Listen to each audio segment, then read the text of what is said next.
Welcome back to a world where the ordinary meets the extraordinary, where childhood innocence collides with an ancient darkness. Tonight, we plunge into the heart of a mystery that lies buried deep within the walls of a legendary school of witchcraft and wizardry. We are exploring J.K. Rowling's second masterpiece, Harry Potter and the Chamber of Secrets. It is a story not just about a boy wizard, but about the insidious power of prejudice, the burden of a terrifying legacy, and the true meaning of courage when fear grips an entire community. The summer is miserable. The warnings are dire, and a hidden chamber is about to unleash a monster.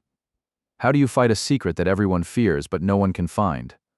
This book forces Harry Potter to confront the chilling possibility that the very thing that makes him special, his link to the Dark Lord, might also make him the school's most dangerous threat.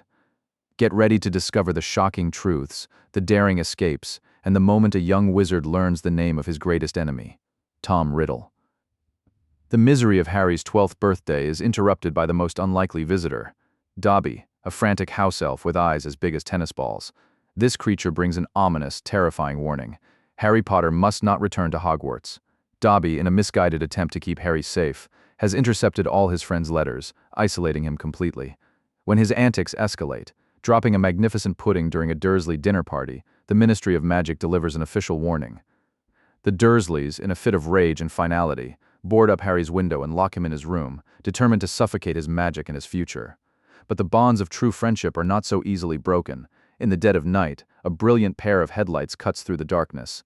The Weasley brothers, Fred, George, and Ron, arrive in a battered sky-blue Ford Anglia, defying all rules to rescue their friend. They literally tear the bars off his window. The sheer joyful chaos of his escape from the sterile oppression of Privet Drive into the warm, magical embrace of the flying car is a moment of pure, cinematic freedom. He leaves his worst birthday ever behind and flies toward his new, quirky family.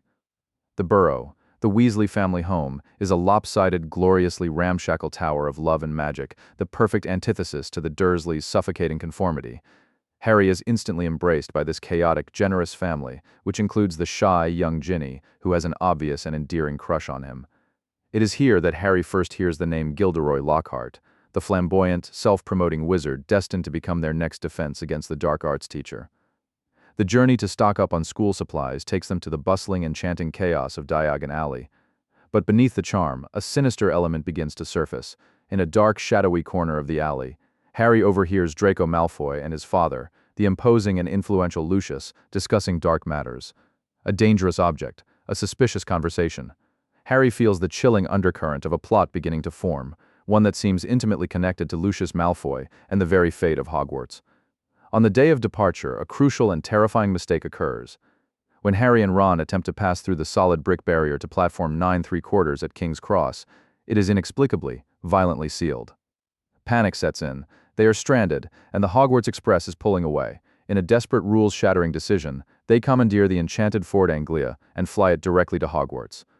The journey is a reckless, exhilarating blur until they reach the grounds. The car, running low on power, loses altitude and crashes headlong into the most violent protective tree on the grounds, the Whomping Willow. The car is battered, damaged, and the willow fights back with aggressive force. They narrowly escape the furious tree, but their punishment is swift and severe. Professor McGonagall's face is a mask of disappointment, and the boys are lucky not to be expelled. It's a rough, painful start to a year that promises nothing but trouble. The new term begins under the tutelage of Gilderoy Lockhart, whose class is a comic nightmare of self-aggrandizement and sheer incompetence. But a darker element overshadows the classroom farce. Harry begins to hear it, a chilling, slithering voice no one else can hear, whispering of killing and ripping. This voice coincides with the terrifying reopening of the legendary Chamber of Secrets. The attacks begin. Students, always those of Muggle-born heritage, are found petrified, frozen like statues, their faces locked in an expression of pure horror. The school is gripped by a paralyzing fear, and the whispers start, "The heir of Slytherin has returned, and the monster of the chamber is loose." As suspicion mounts and panic spreads, Harry, Ron, and Hermione commit to a dangerous, unauthorized plan. They must uncover the identity of the heir and stop the monster before the next attack. Their weapon, the incredibly complex and forbidden Polyjuice Potion. The trio manages to brew the Polyjuice Potion in an abandoned bathroom, a dark, laborious task that takes weeks. The plan is to transform themselves into 3 of Draco Malfoy's Slytherin cronies to infiltrate the Slytherin common room and extract a confession. Is Draco the heir of Slytherin? The mission is fraught with peril and goes comically awry when Hermione accidentally uses a strand of cat hair, resulting in her agonizing, partial transformation into a feline. Despite the setback, Harry and Ron, disguised as Crabbe and Goyle, confront Draco. The results are revelatory, though disappointing. Draco Malfoy is not the heir, but they learn something far more vital. The last time the chamber was opened, a girl died, and Hagrid, the lovable half-giant gamekeeper, was falsely blamed and expelled. They leave the common room with a terrible growing suspicion. If not Draco, then who? The only certain thing is that the true evil is still lurking, hidden in plain sight. Taking a quick breather. If you're enjoying these insights, make sure to subscribe and hit that like button. It really helps the channel grow. I'd also love to hear your take on this summary so far, so drop a comment below. Now, let's get back to the book. The tension peaks during a dueling club session. Harry, defending a fellow student from a magically conjured snake, instinctively speaks to it in a language that horrifies the entire school, Parseltongue, the serpentine language. This rare dark ability is the signature of Salazar Slytherin and Lord Voldemort. Instantly, the school's fear coalesces around a single, terrifying suspicion. Harry Potter himself is the heir. The attacks continue, and the school is on the verge of closing. Harry and Ron, now desperate and armed with the clue that the monster fears spiders, follow a trail of giant arachnids into the depths of the Forbidden Forest. There, they meet the massive, ancient spider, Aragog. Aragog confirms Hagrid's innocence and reveals that the creature in the chamber is something the spiders refuse even to name, a monster that only the heir of Slytherin can command. The key clue: the chamber's last victim died in a bathroom, the ghost of Moaning Myrtle's lair. Hermione, though now petrified, holds the final, crucial clue. The monster is a basilisk, a giant snake that kills with its direct gaze, but petrifies through a reflection like a camera lens or water. The chamber's entrance, they deduce, must be in Moaning Myrtle's bathroom, and the monster travels through the pipes. But they are too late. The news arrives.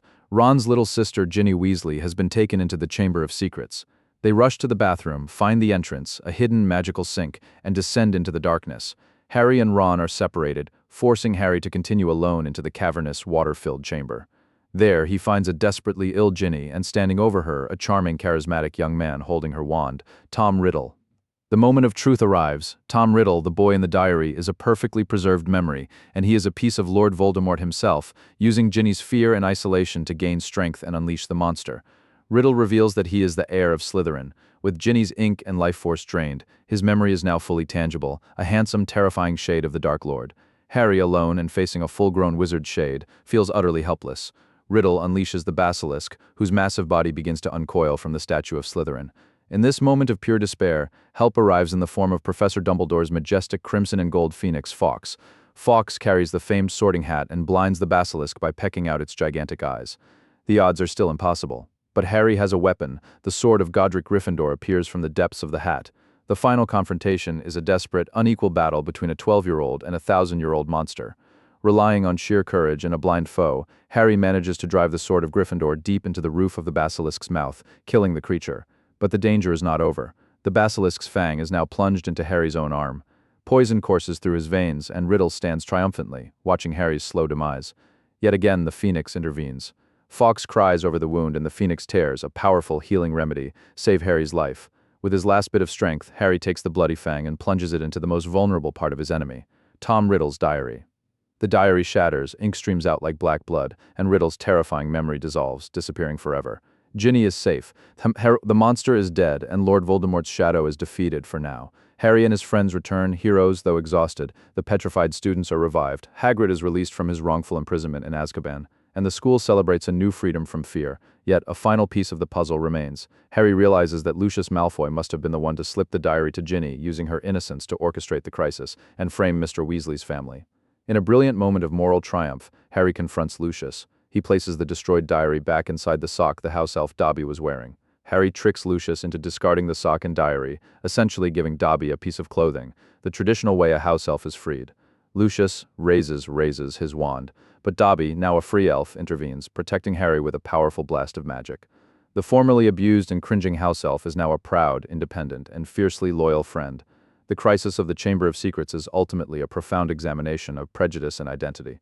The attacks targeted Muggle-borns, reflecting the insidious pure-blood fanaticism represented by the Malfoys. The book forces Harry to confront his own identity crisis. When the school fears his link to Parseltongue, he is forced to ask, does his shared ability with Voldemort mean he is destined for darkness? Dumbledore offers the answer. It is not our abilities, he explains, but our choices that show what we truly are. Furthermore, the Sorting Hat, which had appeared in the chamber, had wanted to put Harry in Slytherin. Harry's choice to reject that path, to ask to be placed elsewhere, is the ultimate testament to his character. The Sorting Hat only gave him the sword because a true Gryffindor needed it. The legacy of the Dark Lord has not defined him. His actions and his friendships have. The true heroism in this adventure belongs not just to Harry, but to the unbreakable trio. Hermione's intellect and quick thinking solved the puzzle of the basilisk. Ron's unflinching loyalty and willingness to follow his friend into the Forbidden Forest and the chamber itself proved his courage. Together, they faced fear, suspicion, and a monster that should have killed them, and they emerged stronger. The second year at Hogwarts ends with a grand celebratory feast, marking the return to normal, a return to light after the darkness. The threat is gone, the mystery solved, and the most important lesson learned is that the greatest magic of all is found in loyalty, courage, and the bonds of friendship. Harry Potter is not alone. He is part of a family, a community, and a legacy of good that is far stronger than any dark magic. From a dismal suburban cage to the cavernous heart of an ancient evil, Harry Potter's second year tested his courage, his morality, and his very identity. He walked into a dark chamber and confronted not just a monster, but the genesis of his lifelong enemy. He walked out free, not because of destiny or fame, but because of the goodness and love he chose to embody. The chamber is sealed, but the threat of Lord Voldemort's return is no longer a historical footnote. It is a chilling, tangible reality. The best way to master a book is to share what you've learned. If you enjoyed this journey, please subscribe to the channel and give this video a like. Before you go, I'd love to hear from you. Leave a comment on this summary below, or suggest the next book we should read. Let's continue building this library together.